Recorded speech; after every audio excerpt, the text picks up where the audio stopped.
Hello YouTube, this is Morgan Airspeed Prime here with my next The Promised Neverland manga review. This one is going to be for chapter 181.3, which is Special Side Story, A Mother's Determination. This is our side story focused on Isabella, and I have got to say, this was a fantastic chapter. Like, this is potentially one of my favorite, one of the best chapters of The Promised Neverland. Again, it's like a nearly 40-page long chapter, so it has the time to tell its story.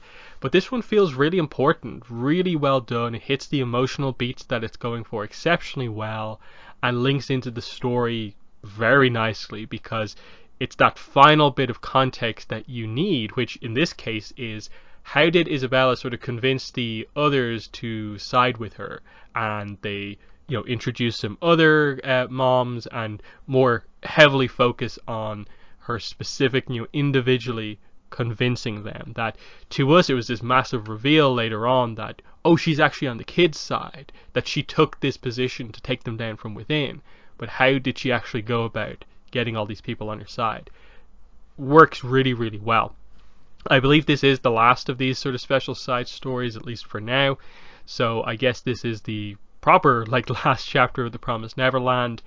I believe in my previous videos I talked about, I think there's an epilogue chapter or something like that.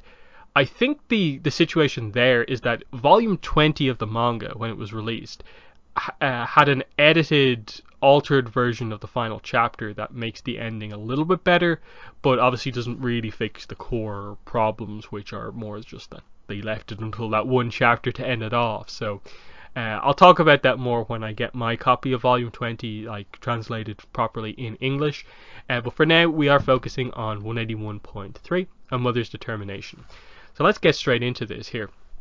We start off with this very interesting sequence where we're introduced to these 4 other moms, and we get one instance of them sort of talking, I suppose, in public of how they view Isabella. They, to everyone else, talk about how they respect her very much and stuff like that, but then immediately cut to that same character sort of behind her back in private. How do they really think about Isabella now that she's been made grandmother? Because this is set pretty quickly after she's been made grandmother. So one of them here says, I respect her very much, but then behind her back she says, what? She let some children escape. How is she alive after a mistake like that? And she's grandma now? That's not fair. One of the other ones in public says, you're wrong. It simply means that her ability to raise exceptional children is just that valuable. But then behind the back, it's like how she's actually thinking, she's a monster. And then one of the others in public says, I always thought she was amazing ever since she was a girl. But then really what she's thinking is, it was scary. She never made a mistake. Perfect scores on both physical and written tests. And then one of the other ones says, I recall that she calmly got revenge on all the girls when they tried to sabotage her. And then the last one says, it's an honor to work under Isabella. But really is shouting, I can't accept this. We've worked so hard to get here. Even if her performance as a mom was extraordinary, she made a significant error that resulted in a huge loss. She's a serious offender, yet she's above us. So they decide, let's drag her down. This time for sure. Let's congratulate her on her promotion to grandma. So I really like that opening sequence of just, the contrast to the scheming behind the scenes, and then the full, perfect, moms just, saying how much they respect her in public to everyone. So really, really nice dynamic. And that this is what they turned all the moms into. As we saw from the last chapter, which really emphasized the sort of competitive nature of, kill to survive between the moms, or the sisters to become moms. And here's the sort of high up moms trying to get into the grandma position. It just continues and continues and continues. That you fight to survive as the kids in the farm, in a way. Then you get sort of picked out, become a mom, and you have to fight to survive to become like a sister, a mom, a grandma. And, the whole point that the end of the series was making was that, this is why you need to turn. Because there's really no hope. We just make ourselves even worse and fight each other the whole time. Or we can work together to stop this so that we don't need to fight to survive like this. We don't need to be so combative and aggressive towards each other. And that's exactly what this chapter deals with in a really nice way in my mind. We then cut to Isabella. She puts a note down on top of a book, and it says here, February 2046, a month since being installed as grandma. So we get the sort of reports from the demons. Impressive. She actually raised 10% of the scores in a month, in just a month. And we see one of them is hearing about this. We made the right decision to keep her alive. So even the people who made the decision to make her grandma are once again moving back around to praising her once more, because she's succeeding in her position. So that's really, really good. She implements a new curriculum. We're going to decrease the number of shipments, but we'll drastically increase the quality. We then get the reports here from 60684, Matilda, who's our sort of main mom, I suppose, of the four that we meet here. Has she made any suspicious movements? None. She's competent, but her error also allowed the merchandise to escape. By way of caution, don't fail to keep an eye on her. Yes. So this is annoying. She was the sister who assisted the previous grandma, Sarah. So that's sort of the details that we get here. It's true that Isabella is competent. She's perfect. She never shows weakness or faults. But I know that Isabella had weird perks under Grandma Sarah. This is where we get like, oh, so it wasn't a, like, she kind of went behind the backs of people. This wasn't a sort of in the rules that she could get all these sort of game consoles and stuff like that, but she did it because she had this connection to Grandma Sarah. And then the recent disposal of Chrono was also perplexing. There was no investigation at all. Grandma Sarah covered it up, but Isabella probably achieved her numbers by breaking rules. That woman is dangerous. If you look into her deeds, something will come to light. We just need the opportunity. And if there are no suspicious activities, I'll just have to create one. So Matilda here comes up with these documents of, forged suspicious activities that Isabella is responsible for. And she's going to eventually give these in to the demons, and they'll get her out of position. And I suppose one of them will become grandma. So that's what's going on here. And she just notes that, because she has a sort of higher position, she's the one who's in charge of all the women here. So she gets the report from one of the others, and it's like, she's left her room. It's safe to enter now. Thanks, Jessica. Sienna and Scarlet should be spreading the rumor now. And when they find this in your room, it's all over, Isabella. So that's the plan, to, spread rumors that she's done all this stuff. Then the evidence will be the final kind of thing to completely oust Isabella. But when she walks into the room here, Isabella is pouring tea for everyone that was involved in the plan, our four characters here. So Sienna, Scarlet, Jessica, and Matilda. So, good afternoon, Matilda. Please have a seat. And she's been completely outfoxed here by Isabella. And I love the characterization of Isabella here, in that we know going into this chapter that Isabella ultimately accepted that position because she wants to help the kids. So this is sort of good Isabella here, but she still knows she sort of has to keep up that attitude and reputation that all the others know her as, to sort of maintain that position before she has the trust of everyone. So you have that just perfect Isabella who is dominant in like all areas here. And she's like, this is forged really well. So that she praises Matilda for this plan. When you curse someone else, you dig your own grave. It always comes back to haunt you.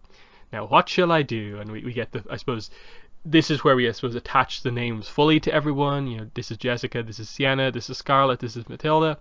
You're among the top scorers, and all brilliantly exceptional.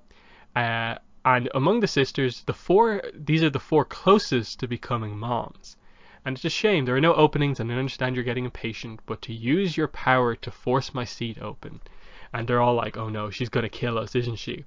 And so instead what Isabella says, and this is the real kind of twist in the chapter, but the moment you've been waiting for, because we know what's up. Would you like to destroy this Gracefield farm with me? And they're all like, what did you just say? And we get a little bit of a flashback here to 1 month earlier. I wonder if the children were able to escape safely. They left Phil and those under 4 years old. That means they're going to come back probably in 1.5 to 2 years. I need to prepare everything by then. So I really like this, that once we got through her initial sort of punishment and then promotion to grandma, she got to planning straight away and figured out that, oh, they selectively left the young ones behind so that they could come back for them later on, knowing that they won't be shipped out until they're this specific age. So she just has to prepare everything for them for then, and this is her bringing in 4 of the top moms sort of into play. So really, really cool stuff. I'm recruiting. I'm going to destroy this farm within 2 years. I'll overlook this and all other schemes against me, so assist me with my plan. And they're all like, wait, what? She's rebelling? She wants us to betray the demons? Is she stupid? And they think that she is sort of reverse plotting against them, that she's acting like, oh, I'm not going to do anything, but you know, that she's going to get them on her side and think that like this is it, and then she'll betray them, not realizing that this is completely true. So how is she going to get through to them to make them understand, make them on her side, make them have the realization she's already had? Because they're so suspicious, they're lost in the competitive nature of being a mom, as we saw really heavily from the last chapter, 181.2, about just how insane the competitiveness and willing to just tear each other down goes to survive. We can't destroy this farm. Even if I face death from this false evidence, I can testify to your betrayal and side with the farm. It's the smarter path with a clearer future. And she's like, I wonder about that. Even if you survive, what happens next? Who are you going to point the knife to next after me? So they think they'll solve all their problems by taking out Isabella, but then, wait, who's going to be promoted to grandma? Like, is it going to be one of them, but then they'll plot against that person who actually succeeds? And this is where they really realize that, oh, we all agree to sort of plot against Isabella, but once we take her out, then who's next to be plotted against? That's what we've learned. There's no end. It's an eternal hell. That's how we live. The only way to survive. In the end, it's all about self-preservation. I'll do whatever it takes to protect myself. And for that, I've thrown away everything. So this is, I think, Jessica here talking most of this. And Isabella says, you're right. And she asks the question, do you remember the children you gave birth to? And so she takes out the book that she was looking at and is like, you can find out many things when you're grandma. Take a look. So she gives them the book where they all, I suppose, here get to see the identity, I suppose, of the child that they gave birth to.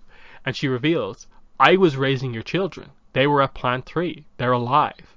Some of them were able to escape and are on the outside. And they all get kind of pretty emotional about this. They all have kind of different reactions, of course. They're not all identical, but it's all like it hits them all hard. And so, you know, it doesn't matter. It doesn't have anything to do with me. I threw away my child long ago. They only have half of my DNA. I don't know who the father is. All that was just something necessary for me to survive. That's why I gave birth. It was merely a tool, but you see her when she's pregnant and she feels the baby kick, that she is emotionally invested. And now she's found out her child is still alive. And she's obviously really, really emotional about this. And I think some of these points are hit home really, really well. I do wish that they had actually committed in this moment to, okay, which kid is which mom? Because they just show a picture of basically, you know, Emma and everyone.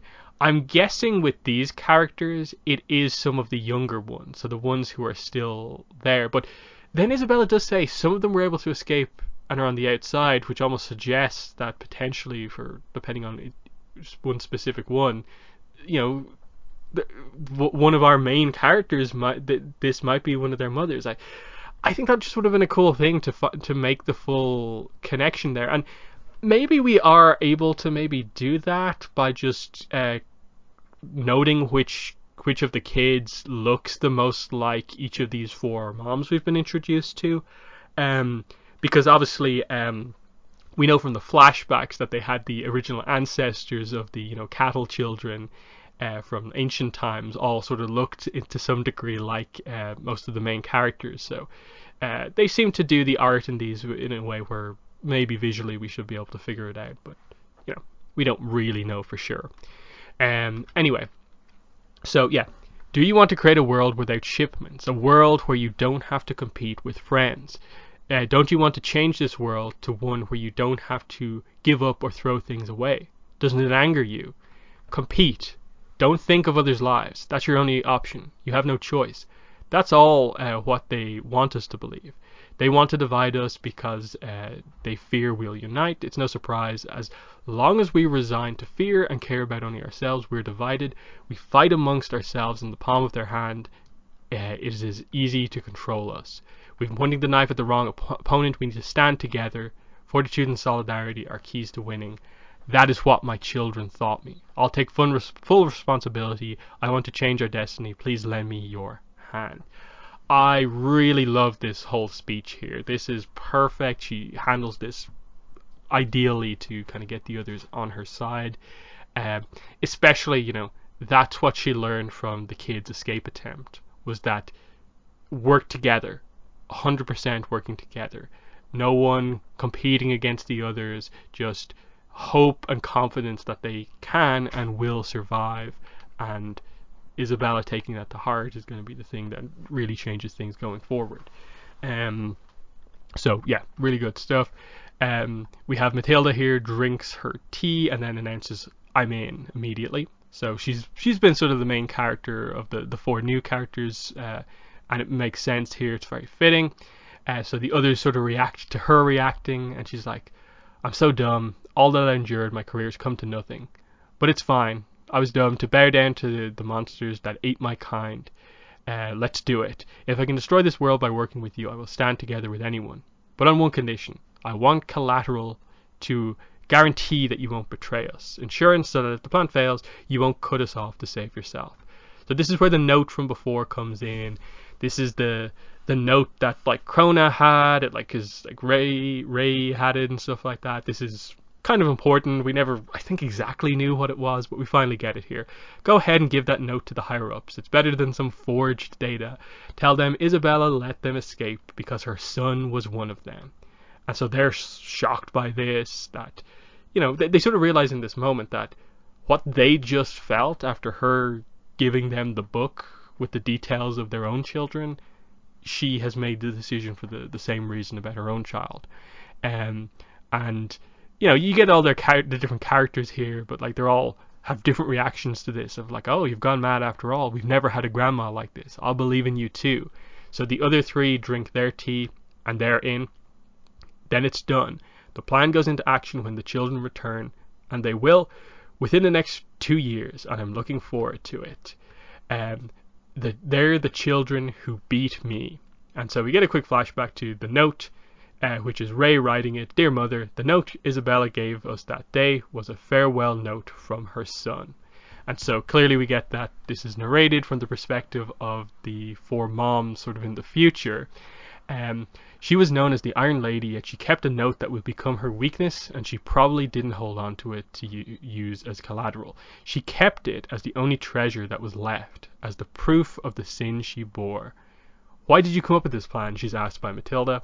"I have a selfish fantasy where the children are alive in a world with no farms. They live happily with the people they love, become adults, and can love one another normally.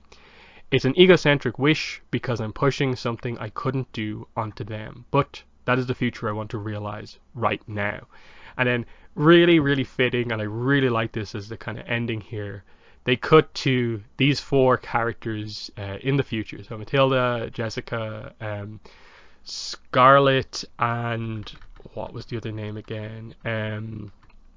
Sienna in the future.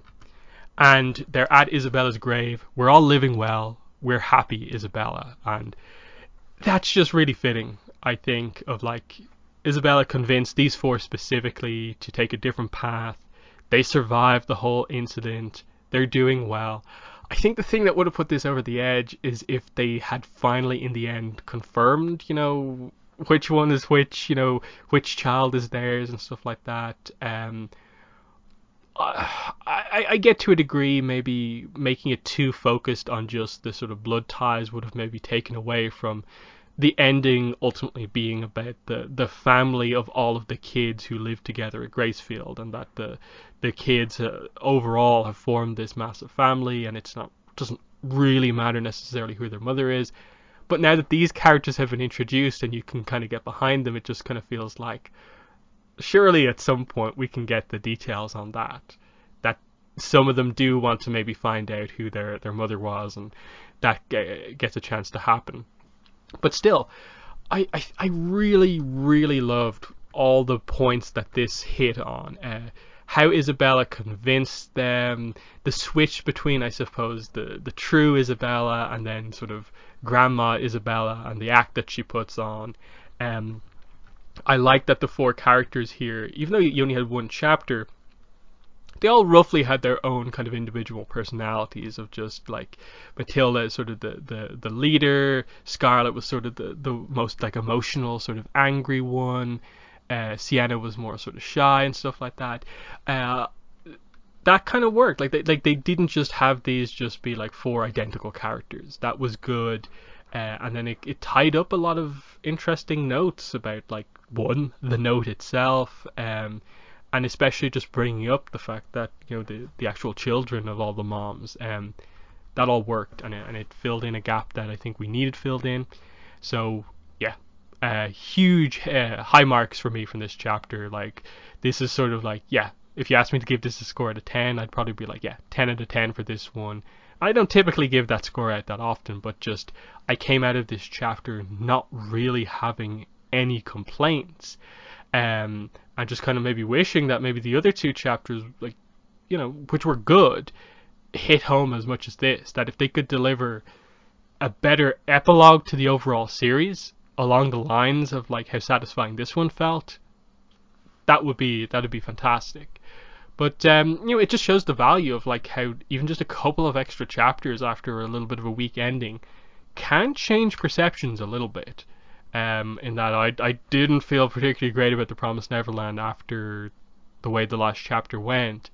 I feel a lot better now after, like, just the proof with this chapter that they can write something that just delivers 100%. So in the comments, let me know what your thoughts were on this chapter. But that has been the video. Thanks for watching, and bye.